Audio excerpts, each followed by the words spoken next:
नमस्कार मित्रों, good morning. Marutinandan education में आप सर्वेનું સ્વાગત છે। ઇંગ્લિશમાં આપણે લેસન નંબર 5 ચલાવી રહ્યા છીએ, રાણકી વાવ, જેમાં એનું ટ્રાન્સલેશન પૂર્ણ કર્યા પછી આપણે 8 પેરેગ્રાફના ક્વેશ્ચન આન્સરની ચર્ચા કરેલી। આજે આપણે પેરેગ્રાફ નંબર 9 જેની શરૂઆત થાય છે there are nearly 300 statues અને એ પેરેગ્રાફ પૂર્ણ થાય છે અનમેચ્ડ સ્ટ્રક્ચર। એટલે સુધી જોયું। હવે અહીંયા લખીશું આપણો પેરેગ્રાફ નંબર 9, એના પ્રથમ પ્રશ્નની ચર્ચા કરીશું। What was the sculptor present, એટલે કે શિલ્પીઓએ શું રજૂ કર્યું હતું on the face of apsaras, અપ્સરાઓના ચહેરાઓ ઉપર શિલ્પીઓએ શું રજૂ કર્યું હતું? અપ્સરાઓના ચહેરા પર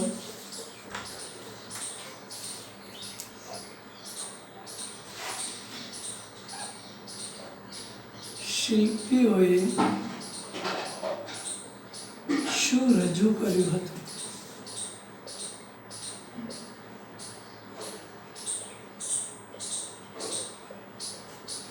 એટલે કે શિલ્પીઓએ રાણકી વાવની અંદર અપ્સરાઓના સ્ટ્રક્ચર તો બનાવ્યા હતા, શિલ્પો તો બનાવ્યા હતા, પણ એના ચહેરાના ભાવ કેવા રાખેલા હતા?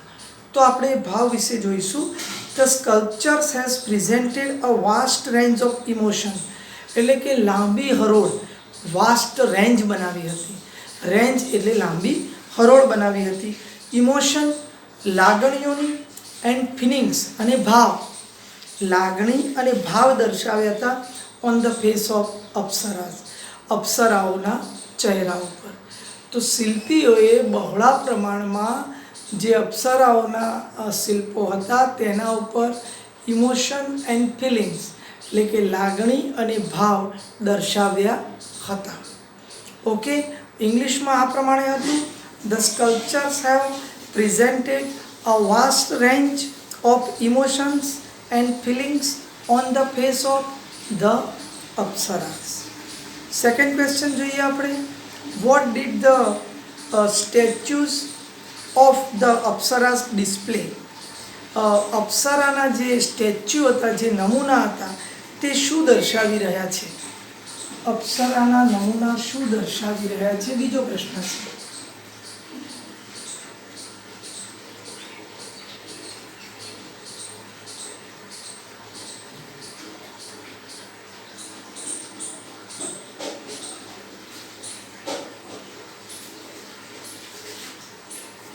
અપ્સરાના નમૂના શું દર્શાવી રહ્યા છે? What do the statues of apsaras display? The statue of apsaras display variety of mood and situation, તે પોતાની માનસિકતા, અલગ અલગ મૂડ અને સિચ્યુએશન્સ એટલે પરિસ્થિતિ દર્શાવી રહ્યા છે। એટલે આપણા મનના અલગ અલગ ભાવોના આપણે મૂડ કહીએ છીએ। ઘણી વખત બોરિંગ લેક્ચર આવી ગયું હોય તો તમે એવું કહેતા હોય કે આજે મૂડ સારો નથી, લેક્ચર સારું નહોતું। મૂડ એટલે આપણો સ્વભાવ। તો આ શિલ્પીઓએ અલગ અલગ પ્રકારના અપ્સરાઓના સ્વભાવ અને પરિસ્થિતિઓનું વર્ણન આ રાણકી વાવના શિલ્પોની અંદર કર્યું હતું। ત્યારબાદ એનો થર્ડ ક્વેશ્ચન છે, what added the grace of the structure, કે બાંધકામની અંદર કઈ વસ્તુ, કઈ ભવ્ય વસ્તુ ઉમેરી હતી? બાંધકામમાં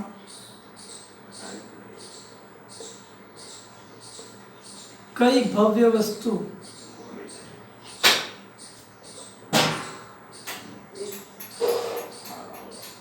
ઉમેરી હતી? બાંધકામ તો કર્યું હતું, પણ શિલ્પીઓએ એ બાંધકામની અંદર કઈ ભવ્ય વસ્તુ ઉમેરી હતી?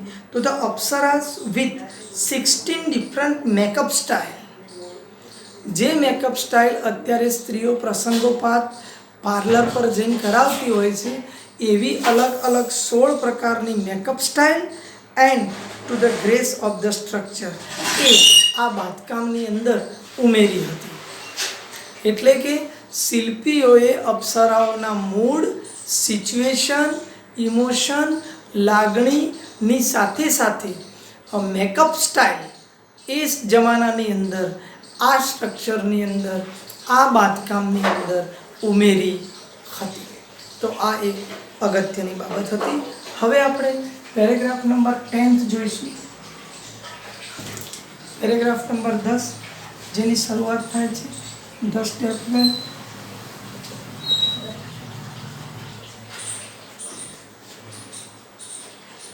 અને એ પૂર્ણ થાય છે of structure sculptures of sculpture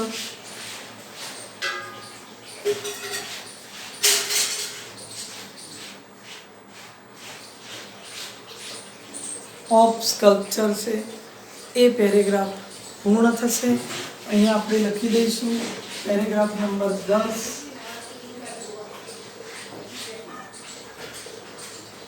એનો પહેલો પ્રશ્ન તો જોઈએ મિત્રો. પ્રથમ પ્રશ્ન શું છે? On what does the vav focus? વાવમાં શાના પર ધ્યાન કેન્દ્રિત થાય છે? On what does the vav focus? વાવ શાના ઉપર ધ્યાન કેન્દ્રિત કરે છે? વાવ કઈ બાબત પર ધ્યાન કેન્દ્રિત કરે છે? વાવ કઈ બાબત પર ધ્યાન કેન્દ્રિત કરે છે? વાવ કઈ બાબત પર ધ્યાન કેન્દ્રિત કરે છે? કે વાવની અંદર એવું શું છે કે ત્યાં આગળ જોવા આવનાર દરેક વ્યક્તિ એ એના ઉપર આકર્ષિત થાય? તો જોઈએ. The vav focus on the holiness of water, પાણીની પવિત્રતા એન્ડ ઇટ ગ્રેટ સિગ્નિફિકન્સ, અને એમનો મહાન ત્યાગ ટુ ઇન્ડિયન કલ્ચર, અને ભારતીય સંસ્કૃતિમાં જે મહાન ત્યાગ કર્યો હતો અને આ જે સ્ટ્રક્ચરની સ્થાપના કરી હતી અને પાણીની પવિત્રતા, એ બંને બાબતો પર એમનું ધ્યાન એકત્રિત થાય છે. ફરીથી એકવાર કહી દો કે the vav focus on the holiness of water and it great significance to Indian culture. ત્યારબાદ સેકન્ડ ક્વેશ્ચન છે, what is the vav the most elaborated example of? વાવ એ સૌથી અગત્યનું કયું ઉદાહરણ પૂરું પાડે છે? વાવ સૌથી મોટું કયું ઉદાહરણ પૂરું પાડે છે?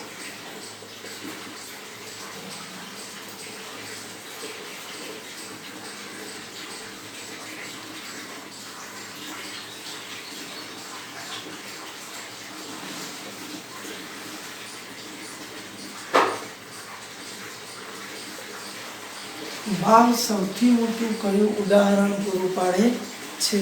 તો the vav is the most elaborate example of submerge architecture, એટલે કે ભૂગર્ભની અંદર જે સ્થાપત્યની રચના કરી હતી એ બાબત એનું ઉદાહરણ આ વાવ પૂરું પાડે છે કે ભૂગર્ભની અંદરથી પાણી આપણે મેળવી શકીએ છીએ અને એ પાણી આપણે સરળતાથી મેળવી શકીએ છીએ. What type of stepwell is the vav?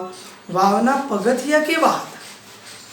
આ ત્રીજો પ્રશ્ન છે કે વાવના પગથિયા કેવા હતા? વાવના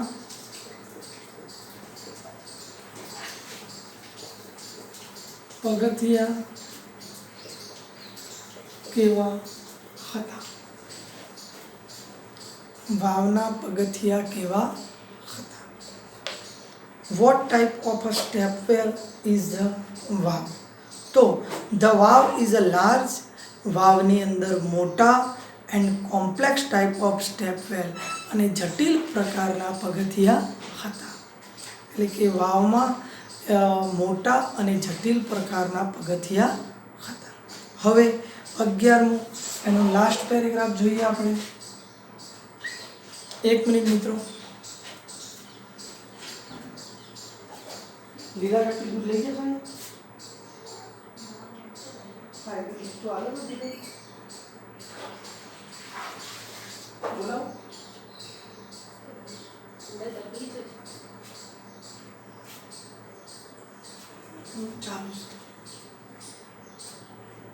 કટ ના કરો.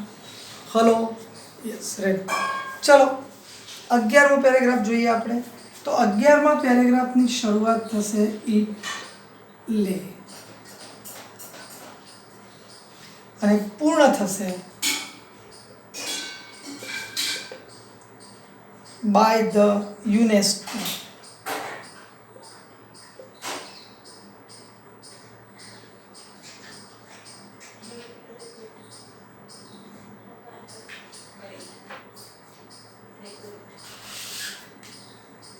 By the UNESCO. એટલે 11મો એટલે કે આપણા આ પ્રકરણનો લાસ્ટ પેરેગ્રાફ પૂર્ણ થાય છે.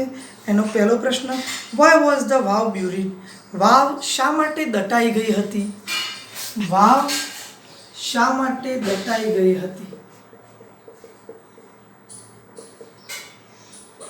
વાવ શા માટે દટાઈ ગઈ હતી? કેમ દટાઈ ગઈ? જ્યારે બનાવવામાં આવી હતી ત્યારે એનો જે ક્રાઇટેરિયા હતો એ ક્રાઇટેરિયા ખૂબ જ મોટો હતો, પણ સમયાંતરે આ વાવ કેમ દટાઈ ગઈ? તો લખેલું છે કે the vav was buried under a mud, એટલે કે જે કાદવ કિચડ હતો આ કાદવ કિચડની અંદર આ વાવ દટાઈ ગઈ હતી. ડ્યુ ટુ ફ્લડ્સ, એટલે કે વાવાઝોડાની અંદર જે કચરો આવતો હતો, જે પૂરની સ્થિતિમાં જે કચરો આવતો હતો, and then vanishing of river Saraswati. અને વેનિશિંગ એટલે કે સરસ્વતીનું જે ધોવાણનું જે પાણી હતું એ પાણી આ વાવમાં વારંવાર આવતું હોવાથી વાવ દટાઈ ગઈ હતી. નકામો કચરો, ફ્લડ, વાવાઝોડા, પૂરની પરિસ્થિતિની અંદર આ વાવની અંદર વાવની જે ઊંડાઈ હતી, જે ઊંડાઈની ક્ષમતા હતી, એ ઊંડાઈની ક્ષમતા કેવી થઈ ગઈ હતી? ઓછી થઈ ગઈ હતી. ત્યારબાદ સેકન્ડ ક્વેશ્ચન છે, for how long was the vav hidden? વાવ એ for how long was the vav, કેટલા સમયથી આ વાવ સંતાઈ ગઈ હતી? કેટલા સમયથી આ વાવ સંતાઈ ગઈ હતી?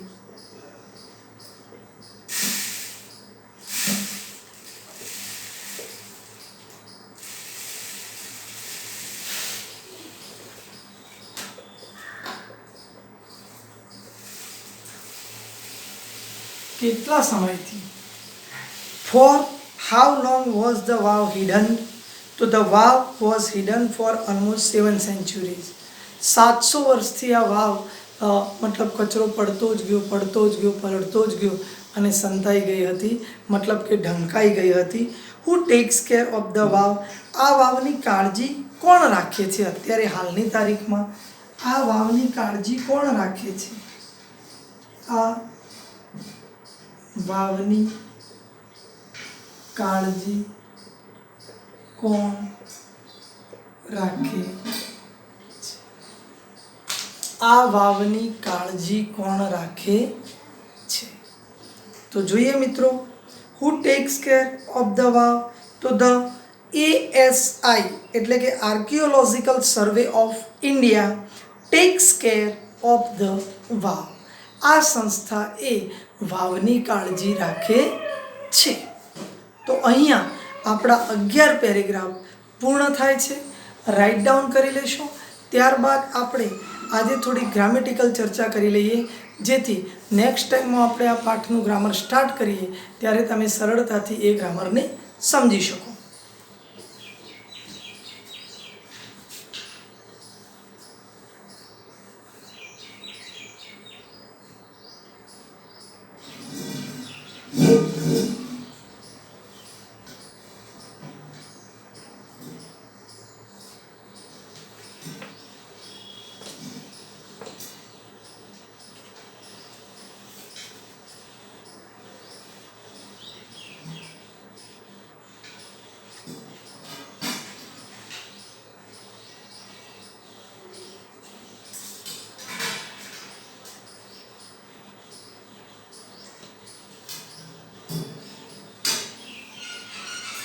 આપણે ઇંગ્લિશની અંદર દરેકે દરેક ચેપ્ટર જ્યારે પૂર્ણ થાય છે ત્યારે પૂર્ણ થયેલા ચેપ્ટર પછી આપણે એના પાછળનું જે ગ્રામર આપેલું છે એને સોલ્વ કરતા રહ્યા છીએ અને તમારે પણ સમયાંતરે એ ગ્રામરને વાંચતા રહેવું પડશે, જેથી પરીક્ષાના સમયે એનું ભારણ વધે નહીં. અહીંયા પહેલું જ આપેલું છે કે બે શબ્દોનો ઉપયોગ કરી વાક્ય બનાવવું. એમાં પહેલા બે શબ્દો આપેલા છે, અપ્રૂવડ, માન્ય રાખવું, અને બીજું છે કન્સ્ટ્રક્ટ. કન્સ્ટ્રક્ટ એટલે બાંધકામ અને અપ્રૂવડ એટલે માન્ય રાખવું. આ બંને શબ્દોનો ઉપયોગ કરી વાક્ય બનાવવાનું હોય છે. તો અંદર સરસ વાક્ય આપેલું છે, the panchayat has approved the plan. પંચાયતે એક પ્લાનને માન્યતા આપી to construct a school in the village. To construct એટલે બાંધકામ કરવું, ઇન ધ વિલેજ એટલે ગામમાં, અ સ્કૂલ એટલે સ્કૂલનું. પંચાયતે ગામમાં સ્કૂલનું બાંધકામ કરવાની પરવાનગી આપી. એકદમ ઇઝી વાક્ય છે. જો the panchayat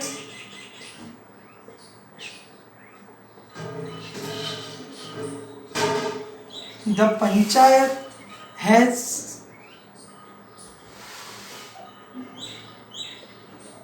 approved the plan to construct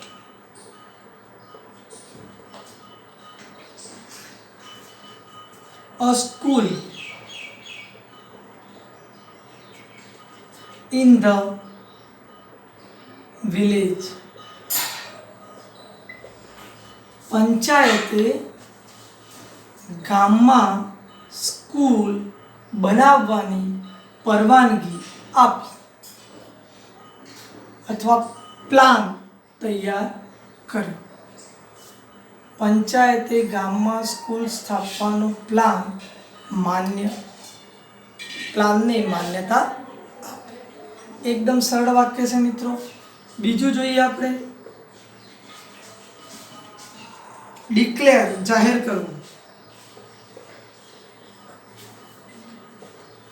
declare અને અટ્રેક્ટિવ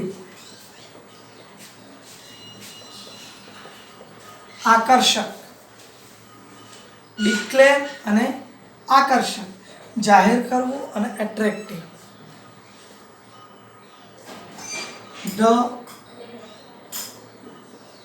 આપણી રીતે બનાવીએ, સ્કૂલ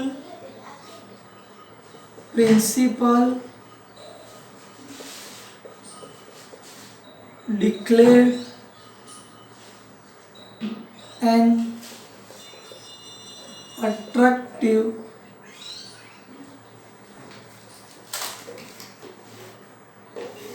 tour plan. સ્કૂલના પ્રિન્સિપલે આકર્ષક ટૂરનો પ્લાન એટલે કે ફરવા જવાનો પ્લાન ડિક્લેર્ડ એટલે કે જાહેર કર્યો. તો આ રીતે મિત્રો પરીક્ષાની અંદર કોઈ પણ શબ્દો પૂછાય તો તમારી જાતે તમારા અંદર રહેલી વોકેબ્યુલરીને આધારે તમે એના જવાબ લખી શકશો. ત્રીજું એક વાક્ય જોઈ લઈએ.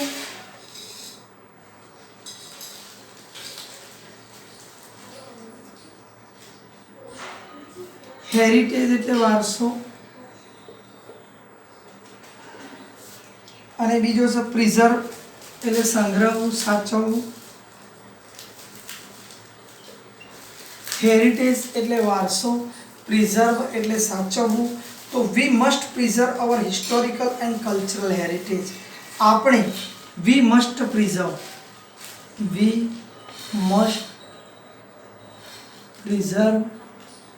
આપણે સાચવવું જ જોઈએ અવર હિસ્ટોરિકલ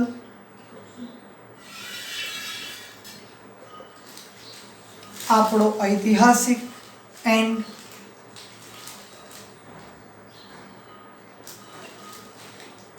કલ્ચરલ સાંસ્કૃતિક હેરિટેજ. આપણે આપણા ઐતિહાસિક અને સાંસ્કૃતિક વારસાનું જતન કરવું જોઈએ. સામાજિક ભાષામાં આપણે પ્રિઝર્વને શું કહીશું? જતન, સંરક્ષણ. તો મિત્રો આજે આપણે આ 3 વાક્યો લીધા. બાકી કાલે પણ એના 3-4 વાક્યો લઈશું અને એ તમારે સોલ્વ કરવાના છે. બાકી આ ચેપ્ટરની અંદર કહી દઉં તમને, કોણ બોલે છે અને કોને કહે છે ઇતિહાસનું લેસન છે, એટલે આના માટે છે નહીં. એટલે આમાંથી વાક્યો તમારે કેટલા આપેલા છે? 30.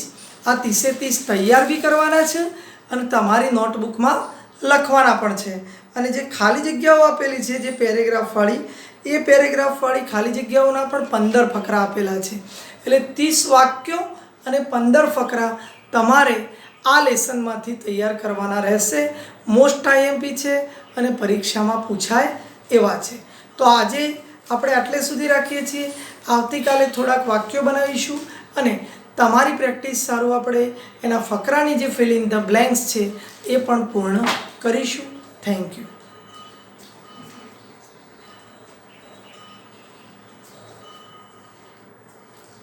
What did you tell